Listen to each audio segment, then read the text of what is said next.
Halo, assalamualaikum. Apa kabar semuanya? Semoga semua masih dalam keadaan yang baik-baik saja, sehat gitu ya, tetap bahagia, walaupun sedang dalam kondisi yang tidak ideal sekarang ini karena ada pandemi COVID-19 yang sedang harus akan kita hadapi gitu ya. Jadi kita butuh kesabaran, kita butuh kekuatan, termasuk dalam proses pembelajaran. Nah, selama pembelajaran dari rumah, saya Monica Sriuliarti senantiasa ingin menyapa semua mahasiswa. Kali ini yang mau saya sapa adalah teman-teman yang ikut mata kuliah Capital Selecta Advertising, yaitu teman-teman program studi ilmu komunikasi non regulernya Universitas 11 Maret. Halo semuanya, gimana? Sekarang semua pasti sudah siap-siap ya untuk mengikuti perkuliahan yang biasanya kita bisa ketemu di kelas. Tapi sayang sekali kali ini kita sangat-sangat disayangkan karena kita hanya bisa ketemu lewat online gitu ya. Oke, nggak masalah. Sebelum kita ke materi hari ini, saya ingin menekankan sekali lagi terkait dengan mata kuliah Capital Selecta Advertising ini adalah sebuah mata kuliah yang memang diberikan untuk teman-teman belajar bagaimana cara menyusun proposal penelitian terutama di bidang advertising. Jadi harapannya adalah kalau misalnya ada teman-teman yang tertarik untuk mengerjakan skripsi tentang advertising, apa yang kita pelajari ini bisa diaplikasikan. Tapi kalaupun tidak, mungkin bidang yang teman-teman minati selain dari bidang ini, siapa tahu semua hal yang sudah diajarkan tentang advertising yang ada di mata kuliah ini bisa bermanfaat juga untuk karya apapun nanti yang akan teman-teman kerjakan gitu ya. Oke, kali ini kembali bersama saya setelah kita dulu ketemu waktu masih perkuliahan face to face ya, waktu kita masih bisa di dalam kelas. Tapi sekarang nggak masalah, kita ketemunya lewat jalur maya. It's okay ya. Kali ini bahasan kita adalah tentang riset dalam bidang iklan, yaitu komunikasi pemasaran atau marketing communication. Oke, kita lihat apa yang ada di hari ini, apa yang akan kita pelajari hari ini. Yang pertama, saya akan review balik lagi tentang apa itu marketing communication atau komunikasi pemasaran karena sebetulnya ini sudah pernah kita bahas. Kemudian yang kedua adalah gimana sih caranya kita mengerjakan skripsi dengan tema ini gitu ya. Aduh, kelilipan. Kemudian yang ketiga adalah terkait dengan review.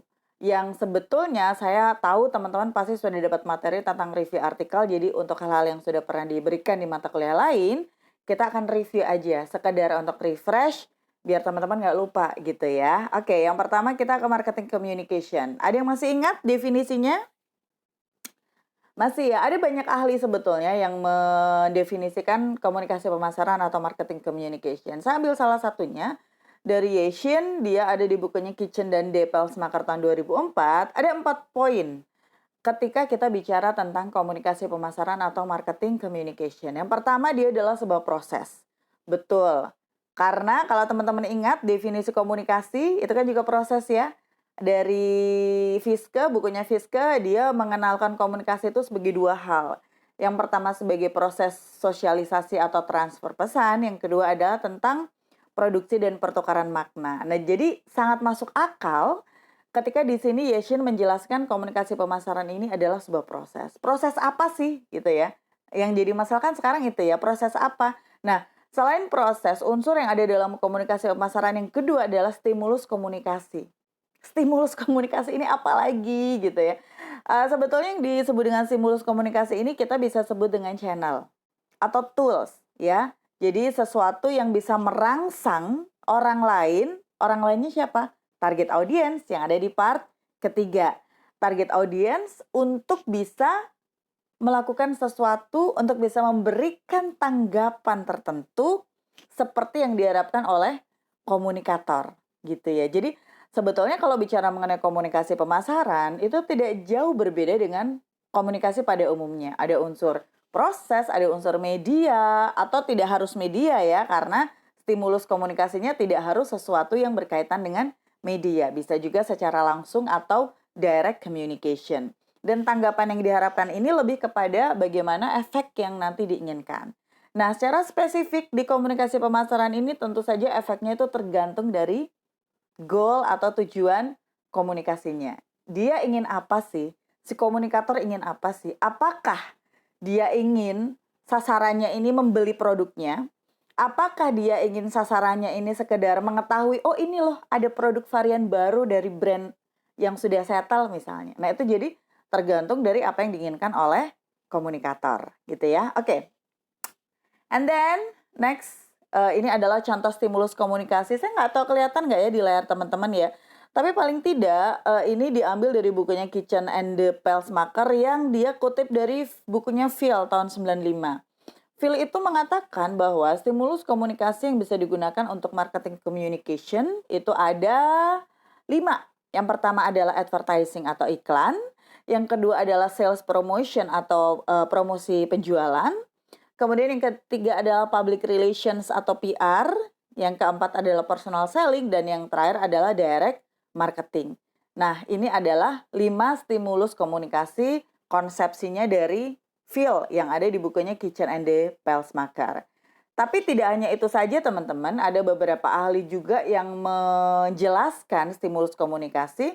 Kalau dari bukunya Belch and Belch, dia menambahkan ada satu unsur, di unsur yang ketiga, yaitu interaktif atau internet marketing. Ya, jadi semua unsurnya sama karena dia mengambil juga dari konsepnya si Phil, kemudian dia menambahkan dengan satu konsep yang lain yaitu interaktif atau internet marketing. Nah, sebelum kita berlanjut, saya ingin sekedar mengingatkan tentang istilah stimulus komunikasi ya. Jadi you don't have to worry about this term. Jadi nggak perlu khawatir tentang istilah-istilah karena setiap orang atau setiap ahli dia punya reasonnya tersendiri mengapa dia menggunakan istilah-istilah tertentu.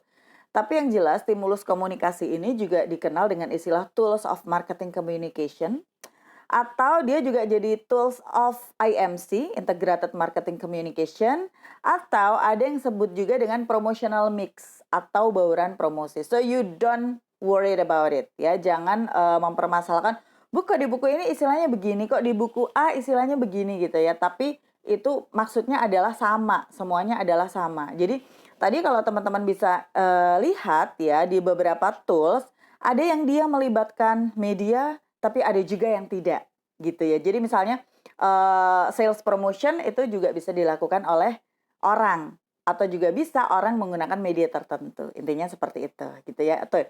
Oke, itu flashback marketing communication. Tadi kenapa tangan saya ribet banget ya? Oke, next.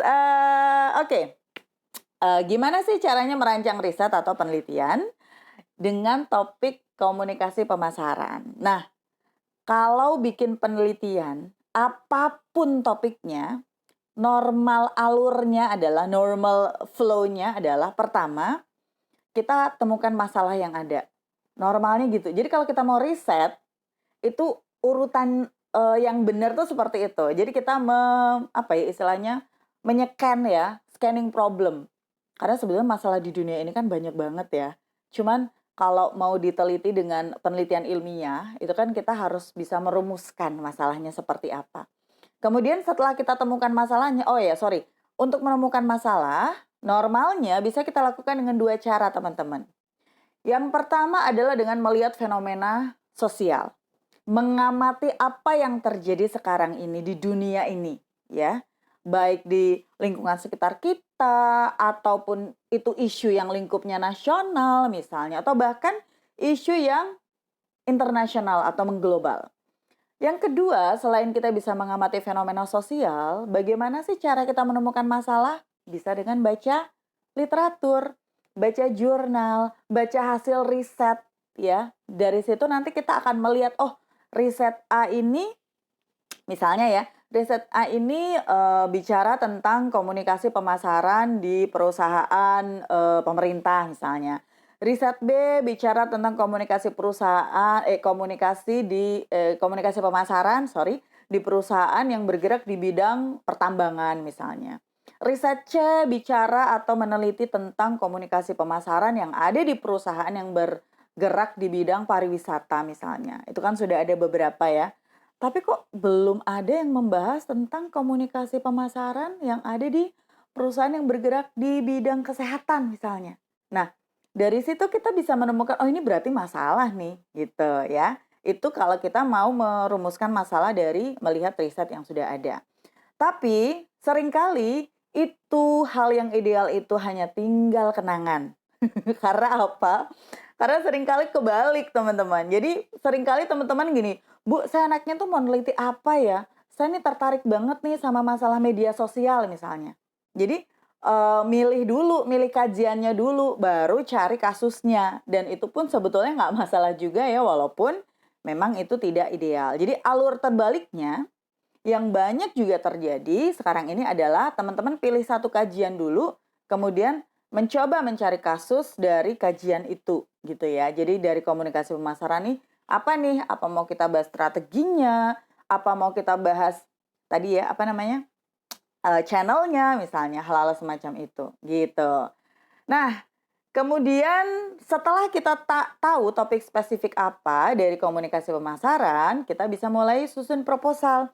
Untuk bikin proposal penelitian, teman-teman pasti sudah pernah dapat materi ini di mata kuliah MPS, tapi it's okay, kita akan ulang lagi atau sekedar review aja. Sistematikanya itu macam-macam, tapi secara umum dia akan membutuhkan ada satu latar belakang, 2 rumusan masalah, 3 tujuan dan manfaat penelitian, 4 tinjauan pustaka atau kerangka teori, 5 kerangka berpikir, dan 6 ini adalah metodologi penelitian. Jangan lupa di bagian metodologi penelitian teman-teman, beberapa hal yang harus ada adalah satu, teman-teman harus jabarkan apa jenis penelitian yang teman-teman kerjakan itu jenisnya apa, ya. Kemudian yang kedua, populasi dan sampel. Jadi harus jelas teknik samplingnya itu apa dan harus jelas praktek pengambilannya seperti apa, ya, yang di lapangan seperti apa. Kemudian pengumpulan datanya teman-teman pakai teknik apa. Dan terakhir, sebelum terakhir ada validitas data. Teman-teman pakai apa? Biasanya kita pakai triangulasi, dan triangulasinya ini teman-teman harus tentukan triangulasi apa. Dan terakhir ada teknik analisis data. Itu beberapa gambaran tentang proposal penelitian ya. Kemudian, ini beberapa judul artikel yang berkaitan dengan komunikasi pemasaran. Saya bacakan judulnya aja ya. Misalnya nih, penelitian yang judulnya Pengaruh Personal Selling dan Sales Promotion terhadap keputusan pembelian laptop pada konsumen. Kemudian contoh yang kedua, strategi komunikasi pemasaran dalam kegiatan pemasaran produk consumer goods. Studi kasus pada PT Expand Berlian Mulia di Semarang. Atau riset yang ketiga, Integrated Marketing Communication from Media Channels to Digital Connectivity.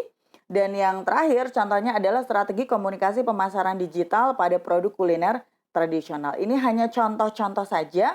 Nanti kalau teman-teman searching lagi dan menemukan yang lebih banyak variasinya, semoga bisa juga menjadikan inspirasi ya untuk teman-teman nanti bikin ya. Nah, kemudian ada yang ketutupan. Review literatur. Sebentar, saya geser dulu. Oke, biar bisa dibaca ya. Ya. Sebetulnya kalau bahasa sederhananya, review literatur itu adalah kita baca, kita paham isinya apa, kita baca sesuatu ya, kita paham isinya dan kita bisa menuliskan kembali serta memberikan argumen kritis. Jadi bahasa mudahnya review itu adalah gabungan antara kita ngeresum sama kita ngasih komentar, intinya gitu. Tapi karena ini adalah karya ilmiah, komentar yang kita berikan tentu saja harus berdasar. Dasarnya dari tulisan ahli, dari jurnal yang lain gitu ya. Jadi tidak sekedar kita memberikan komentar pandangan si X tentang Y ini kok salah gitu, nggak bisa seperti itu. Tapi kita harus punya dasar gitu ya. Jadi intinya itu. Kemudian next, ini contoh review teman-teman. Saya nggak tahu kelihatan atau enggak ya, karena jadinya kayaknya kecil-kecil. Tapi nanti kalau misalnya teman-teman pengen dapat file ini, nanti saya bisa kopikan. Ini saya bikin review tentang promotional mix dan saya ambil 2 referensi. Karena review itu kan harus berdasar argumen kita based on kajian ilmiah juga. Jadi minimal kalau review itu minimal banget kita punya 2 referensi. Boleh jurnal, boleh buku. Ini kebetulan saya pakai buku dua-duanya gitu ya. Tapi nanti di penugasan, oh no. Nanti penugasannya, penjelasannya nanti. Intinya review semacam itu. Kemudian, nah ini penugasannya. Jadi nanti kelompok teman-teman akan diminta review dari topik-topik yang sudah kita tentukan, dan minimal saya menentukan di sini pakai 4 artikel ilmiah. Minimal 4, boleh buku, boleh jurnal, yang penting artikel ilmiah.